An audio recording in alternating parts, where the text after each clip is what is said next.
Hai, salam Bapak Mama Saudara yang dikasihi Tuhan. Selamat bertemu dan berjumpa kembali. Oleh kasih dan penyertaan daripada Tuhan, saya senantiasa berharap Bapak Mama Saudara semua dalam keadaan sehat walafiat dengan penuh rasa syukur kepada Tuhan. Pada hari ini kita akan membaca serta merenungkan firman Tuhan yang terambil dari kitab Roma pasal 5 ayat 1 hingga ayatnya yang ke-11. Kitab Roma pasal 5 ayat 1 hingga ayatnya yang ke-11. Namun sebelum itu saya mengundang kita satu hati di dalam doa. Kita berdoa. Bapa di dalam surga, Bapa yang kami sembah lewat anak-Mu Yesus Kristus, terima kasih Tuhan untuk kasih setia dan penyertaan di dalam kehidupan kami. Kami boleh bangun di pagi hari yang selalu sehat dan nyaman dan menikmati berbagai aktivitas kami Tuhan. Pada saat ini Tuhan, kami akan bersaat teduh dengan Engkau. Kami memohon Tuhan memberkati. Biarlah apa yang kami baca, kami renungkan, semuanya itu boleh menjadi kekuatan bagi kehidupan kami Tuhan. Mengampuni salah dan dosa kami. Di dalam anak-Mu Yesus Kristus kami telah datang dan berdoa. Amin. Bapak Mama, Bapak Saudara yang dikasihi Tuhan, pembacaan kita terambil dari kitab Roma pasal 5 ayat 1 hingga ayatnya yang ke-11 di bawah perikop hasil pembenaran. Sebab itu kita yang dibenarkan karena iman, kita hidup dalam damai sejahtera dengan Allah oleh karena Tuhan kita Yesus Kristus. Oleh Dia kita juga beroleh jalan masuk oleh iman kepada kasih karunia ini. Di dalam kasih karunia ini kita berdiri dan kita bermegah dalam pengharapan akan menerima kemuliaan Allah. Dan bukan hanya itu saja, kita malah bermegah juga dalam kesengsaraan kita. Karena kita tahu bahwa kesengsaraan itu menimbulkan ketekunan, dan ketekunan menimbulkan tahan uji, dan tahan uji menimbulkan pengharapan. Dan pengharapan tidak mengecewakan, karena kasih Allah telah dicurahkan di dalam hati kita oleh Roh Kudus yang telah dikaruniakan kepada kita. Karena waktu kita masih lemah, Kristus telah mati untuk kita, orang-orang durhaka, pada waktu yang ditentukan oleh Allah. Sebab tidak mudah seorang mau mati untuk seorang yang benar, tetapi mungkin untuk orang yang baik ada orang yang berani mati. Akan tetapi Allah menunjukkan kasih-Nya kepada kita oleh karena Kristus telah mati untuk kita, karena kita masih berdosa. Lebih-lebih karena kita sekarang telah dibenarkan oleh darah-Nya, kita pasti akan diselamatkan dari murka Allah. Sebab jikalau kita ketika masih seteru diperdamaikan dengan Allah oleh kematian anaknya, lebih-lebih kita yang sekarang telah diperdamaikan pasti akan diselamatkan oleh hidup-Nya. Dan bukan hanya itu saja, kita malah bermegah dalam Allah oleh Yesus Kristus Tuhan kita, sebab oleh Dia kita telah menerima perdamaian itu. Demikian jawaban firman Tuhan yang dikatakan berbahagia adalah setiap kita yang tidak hanya membaca, mendengar, tetapi bersungguh-sungguh mau melakukan dalam kehidupan kita hari lepas hari. Salam Bapak Mama Saudara yang dikasihi Tuhan.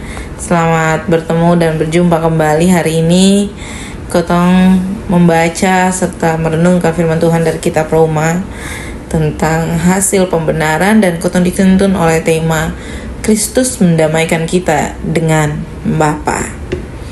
Bapak Mama Saudara yang dikasihi Tuhan, melalui apa yang Kotong baca dan apa yang diberikan oleh bacaan ini, yakni tema, saya rasa Kotong sudah paham betul apa yang mau menjadi perenungan saat ini.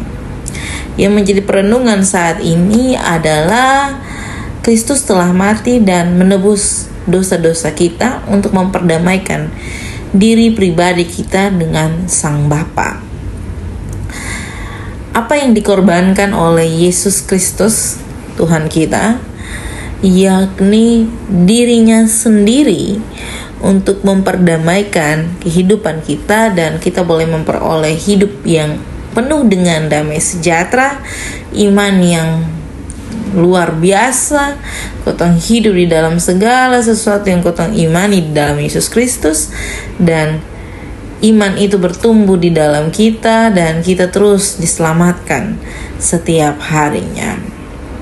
Tetapi tahukah Bapak Mama bahwa setiap harinya juga kita perlu mendamaikan diri pribadi kita dengan dosa-dosa yang kita lakukan. Kenapa saya bilang kita perlu mendamaikan kita punya diri? Karena penebusan Allah itu sebenarnya sudah total untuk ketong. Tapi karena ketong punya kebebalan, karena iblis yang hidup di dalam ketong pun diri, dan ketong membiarkan iblis hidup di dalam ketong pun diri, akhirnya ketong terus dipertentangkan dengan Sang Bapa.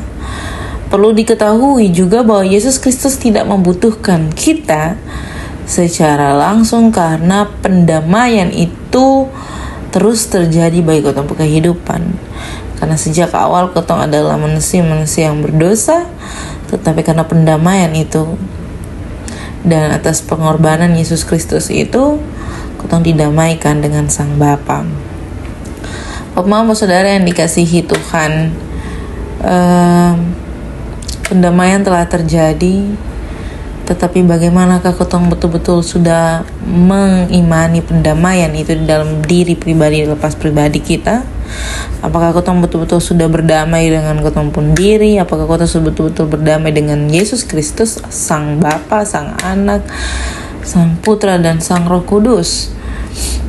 Ataukah ketong hanya sekedar membicarakan pendamaian itu tanpa betul-betul memaknai pendamaian yang telah diberikan Yesus Kristus bagi setiap kita?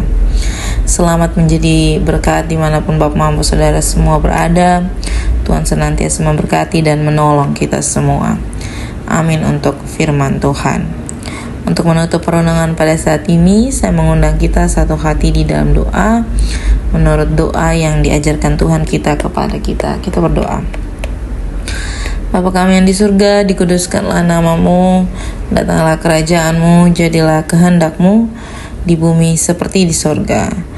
Berikanlah kami pada hari ini makanan kami yang secukupnya, dan ampunilah kami akan kesalahan kami seperti kami juga mengampuni orang yang bersalah kepada kami. Dan janganlah membawa kami ke dalam pencobaan, tetapi lepaskanlah kami daripada yang jahat. Karena Engkaulah yang punya kerajaan dan kuasa dan kemuliaan sampai selama-lamanya. Amin. Shalom Bapak Mama semua, selamat melakukan aktivitas. Tuhan senantiasa memberkati dan menolong kita.